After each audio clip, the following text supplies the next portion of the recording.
Hey everyone, my name is Wes, and welcome back to another episode of Terror Talk where I discuss creepy clips online. I created this original horror music to add to the video, and I hope you enjoy it. Be sure to leave your own comments, and when you're done watching, check the description if you'd like to listen to my music without the commentary. Now let's get into it and have some fun.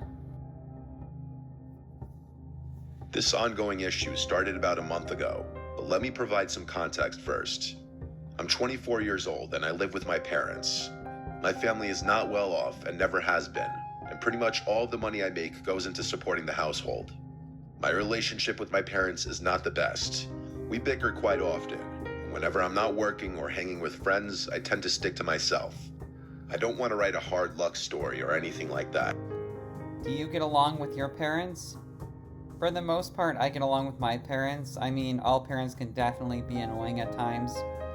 But let me know in the comments below if you get along with your parents or not. Like, for me personally, I just feel that it's best not to tell them certain things, and I think that it's like that with most families because you should not be telling your parents everything, and I'm not trying to get off on a rant too much about it, but I just want to know, do you have a good relationship with your parents or no?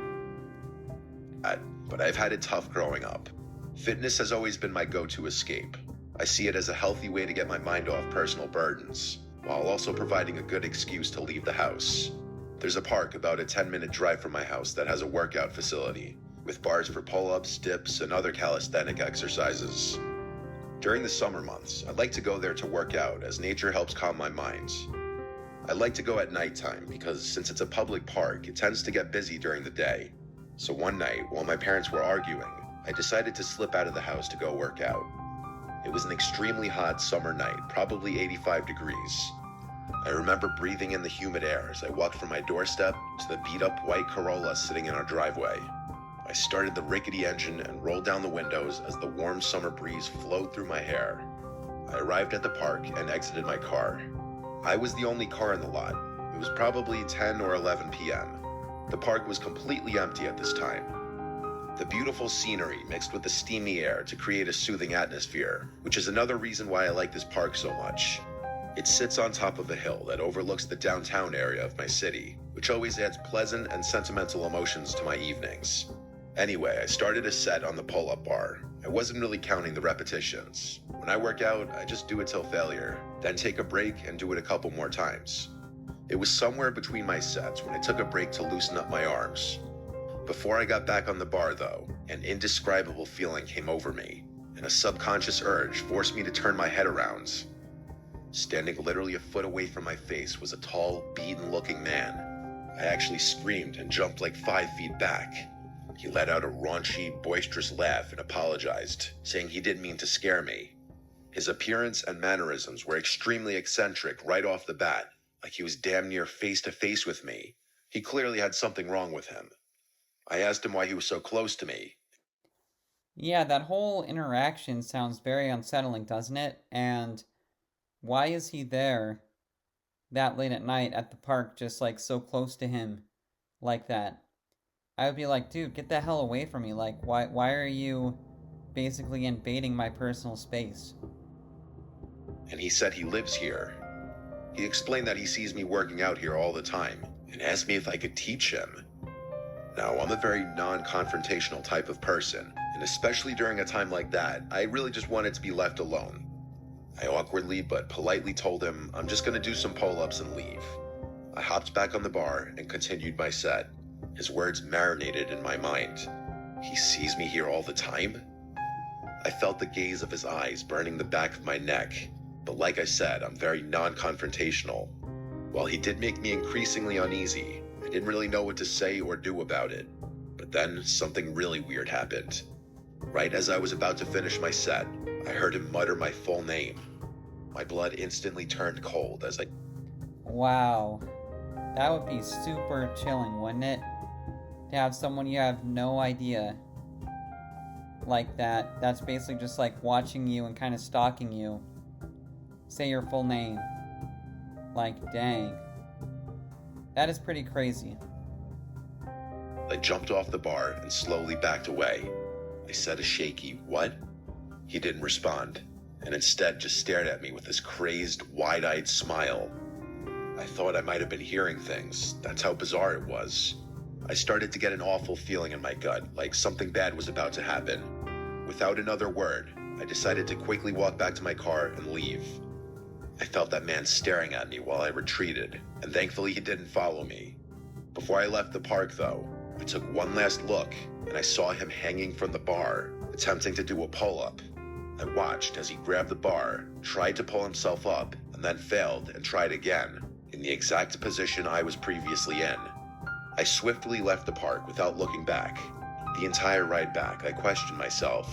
Did he really say my name? Was I hallucinating? I tried to forget about it, and eventually I did. I woke up early the next day to get to work.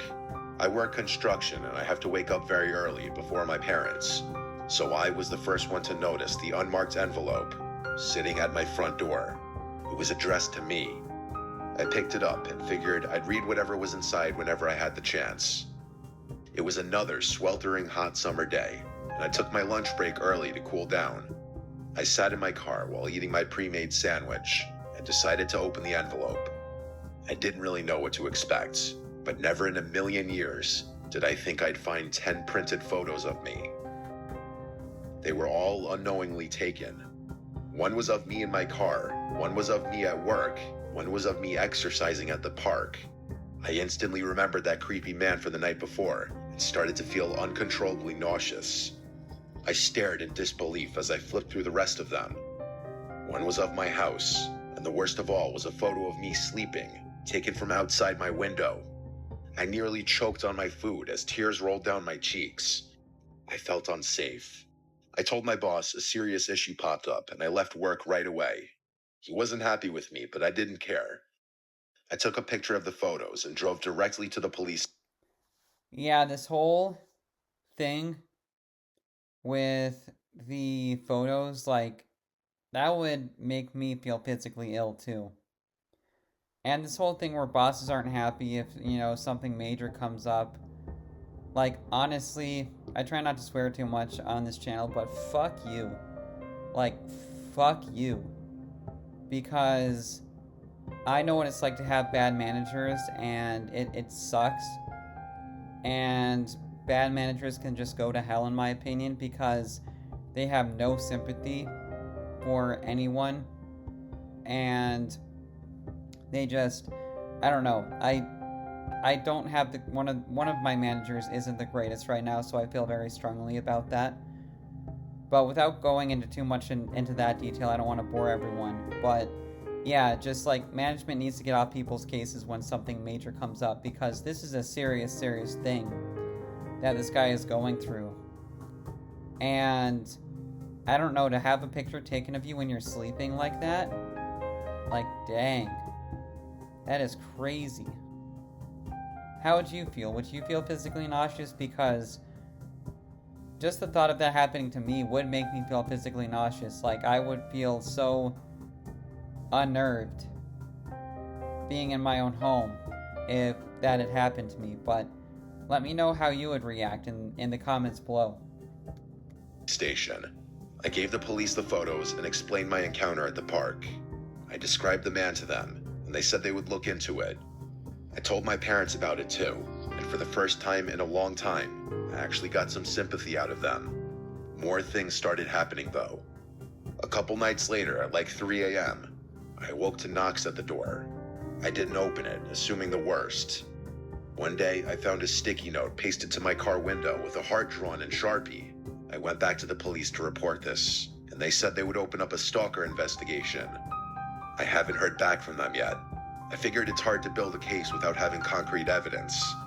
This happened about a month ago, and I've been on high alert ever since.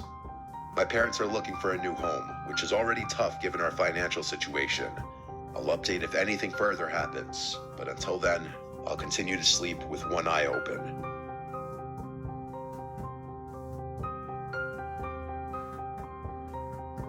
Yeah, all I can say to that is like, wow.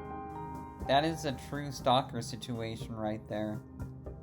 And I think stalker situations are more common than we think. But this one is pretty intense, and I thought it was a very chilling story.